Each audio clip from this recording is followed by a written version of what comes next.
الحمدللہ والصلاة والسلام علی رسول اللہ۔ جد الانبیاء سیدنا ابراہیم علیہ السلام کی شخصیت سارے آسمانی مذاہب میں بڑی معتبر سمجھی جاتی ہے، بلکہ ہر مذہب کو ماننے والا اپنی نسبت حضرت ابراہیم علیہ السلام کی طرف کرنے میں فخر محسوس کرتا ہے۔ ابراہیم علیہ السلام کی دعوت، آپ کی سیرت قرآن مجید میں بڑی تفصیل کے ساتھ بیان ہوئی ہے، اور اس کے ساتھ ساتھ قرآن مجید میں اللہ سبحانہ و تعالیٰ نے مسلمانوں کو حضرت ابراہیم علیہ السلام کی سیرت کی پیروی کرنے کا حکم دیا ہے، اور فرمایا قد کانت لکم اسوۃ حسنۃ فی ابراہیم والذین معہ، کہ تمہارے لیے مسلمانوں ابراہیم علیہ السلام میں اور جو ان کے ساتھ لوگ تھے ان میں بہترین اسوہ اور نمونہ موجود ہے۔ تو ناظرین،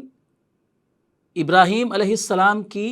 حیات طیبہ کا جب ہم مطالعہ کرتے ہیں قرآن مجید کی روشنی میں، صحیح احادیث کی روشنی میں، تو ہمارے سامنے اسوہ ابراہیم کے بہت سارے پہلو نمایاں ہوتے ہیں جنہیں ہمیں اپنی زندگی میں اپنانا ہے۔ یاد رکھیے کہ ابراہیم علیہ السلام کی طرف نسبت تو یہودیوں نے بھی کی، عیسائیوں نے بھی خود کو کہا کہ ہم ابراہیمی ہیں، لیکن اللہ سبحانہ و تعالیٰ نے اس چیز کی نفی فرما دی کہ ابراہیم یہودی بھی نہیں تھے، عیسائی بھی نہیں تھے، وہ تو تمہارے عقیدے سے ہی اختلاف رکھنے والے تھے، تم تو ٹھہرے مشرک، لیکن ابراہیم علیہ السلام تو مشرک نہیں تھے۔ اس کے ساتھ ساتھ اللہ سبحانہ و تعالیٰ نے ان لوگوں کو بھی واضح فرما دیا کہ جو حقیقت میں ابراہیم علیہ السلام کی طرف نسبت کرنے کا حق رکھتے ہیں۔ فرمایا اللہ سبحانہ و تعالیٰ نے ان اول الناس بابراہیم للذین اتبعوہ وہذا النبی والذین آمنوا، ابراہیم علیہ السلام کی طرف نسبت کرنے کا حق تو ان کو حاصل ہے جو ابراہیم علیہ السلام کے اسوے کی پیروی کرنے والے ہیں، اور یہ نبی یعنی محمد الرسول اللہ صلی اللہ علیہ وسلم کو حق ہے ابراہیم علیہ السلام کی طرف نسبت کرنے کا، اور جو آپ علیہ السلام پر ایمان لانے والے ہیں حقیقت میں وہ ابراہیمی ہیں۔ تو ناظرین، اگر ہم چاہتے ہیں کہ ہم ابراہیم علیہ السلام کی طرف اپنی نسبت کریں، ہمیں عقیدت ہے، محبت ہے سیدنا ابراہیم علیہ السلام سے، تو ہمیں ابراہیم علیہ السلام کے اسوے کو جاننا ہے اور اس کی پیروی کرنے کی کوشش کرنی ہے۔ تو لیجئے ہم آغاز کرتے ہیں ابراہیم علیہ السلام کا وہ اسوہ جس کی طرف قرآن ہماری رہنمائی کرتا ہے، وہ ہم جاننے کی کوشش کرتے ہیں۔ تو سب سے پہلی چیز جو ابراہیم علیہ السلام کے اسوے میں، ابراہیم علیہ السلام کی سیرت میں بڑی ہی نمایاں ہے، وہ ہے توحید۔ ابراہیم علیہ السلام کے لیے اللہ رب العزت نے قرآن مجید میں 8 مقامات پر حنیف کا لفظ استعمال فرمایا ہے۔ ابراہیم علیہ السلام حنیف تھے، کیا مطلب؟ مائل ہو جانے والے اور جھک جانے والے۔ ابراہیم علیہ السلام شرک سے بیزار، شرک سے برات کا اعلان کرنے والے، اور ساری دنیا کی مخالفت مول لے کر صرف اور صرف اللہ سبحانہ و تعالیٰ کے ساتھ اپنے تعلق کو جوڑنے والے تھے۔ یہ ہے مطلب حنیف کا۔ ابراہیم علیہ السلام نے جب توحید کی دعوت کا آغاز کیا تو سب سے پہلے تو ان کے گھر سے مخالفت شروع ہو گئی۔ ان کا باپ نہ صرف بت پرست تھا بلکہ بت ساز بھی تھا، بت بنایا کرتا تھا۔ جب ابراہیم علیہ السلام نے اپنے گھر سے توحید کی دعوت کا آغاز کیا تو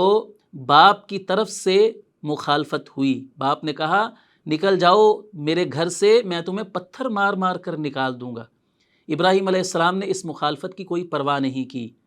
اللہ کی توحید کی دعوت لے کر گھر سے نکلتے ہیں، قوم مخالفت ہو جاتی ہے، بادشاہ وقت کا مخالف ہو جاتا ہے، آگ میں پھینک دیا جاتا ہے۔ وہ کون سی آزمائش تھی جس سے ابراہیم علیہ السلام نہیں گزرے؟ صرف اس وجہ سے، کوئی ذاتی دشمنی کسی کے ساتھ ابراہیم علیہ السلام کی نہیں تھی، صرف توحید کی وجہ سے ابراہیم علیہ السلام پر طرح طرح کی آزمائشیں آتی ہیں، لیکن ہر آزمائش کا مقابلہ ابراہیم علیہ السلام کرتے ہیں اور توحید کے اوپر ڈٹے رہتے ہیں۔ قرآن مجید میں ابراہیم علیہ السلام کے تعلق سے ایک بڑا خوبصورت جملہ اللہ رب العزت نے ارشاد فرمایا ہے کہ ابراہیم علیہ السلام نے اپنی قوم سے جب توحید کی دعوت دی اور آگے سے مخالفت ہوئی تو ابراہیم علیہ السلام نے کیا فرمایا؟ یا قومی انی بریء مما تشرکون، اے میری قوم میں بری ہوں ہر اس چیز سے جسے تم اللہ کا شریک بناتے ہو۔ تم چاہے میری جتنی بھی مخالفت کر لو، لیکن میں توحید کے معاملے میں کبھی بھی نرم نہیں ہوں گا، کبھی کمپرومائز نہیں کروں گا، کبھی کوئی سمجھوتا نہیں کروں گا عقیدہ توحید کے معاملے میں۔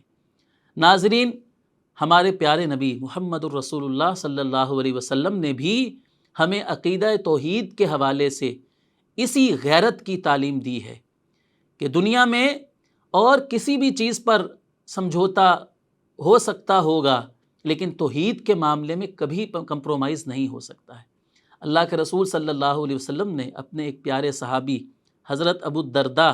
رضی اللہ عنہ کو کچھ وصیتیں فرمائیں۔ ان میں سے سب سے پہلی وصیت یہ تھی کہ لا تشرک باللہ وان قطعت او حرکت، اے میرے صحابی تم نے کبھی اللہ کے ساتھ شرک نہیں کرنا ہے، بھلے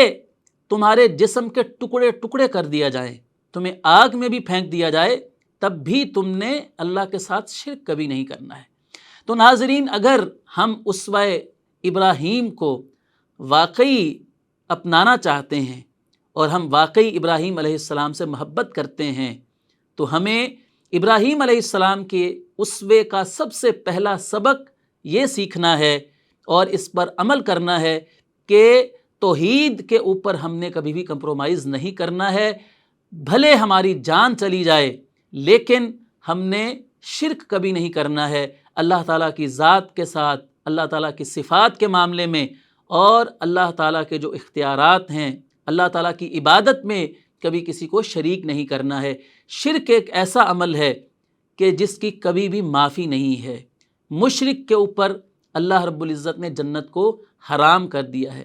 بندے کے اندر اور بہت ساری کمیاں کوتاہیاں ہو سکتی ہیں، کمزوریاں ہو سکتی ہیں، ان کی معافی کی اللہ رب العزت کے ہاں گنجائش موجود ہے، لیکن شرک ایک ایسا عمل ہے کہ جس کی کبھی معافی نہیں ہے، حتیٰ کہ کسی مشرک شخص کے لیے تو مغفرت کی دعا کرنا بھی جائز نہیں ہے۔ ابتدا میں ابراہیم علیہ السلام نے بھی اپنے والد کے لیے جو کہ مشرک تھے دعا فرمائی مغفرت کی، لیکن جب بعد میں ان کے لیے یہ واضح ہو گیا کہ وہ مشرک تھے تو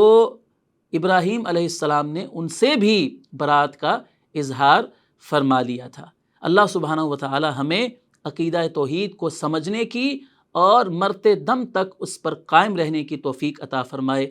آمین یا رب العالمین۔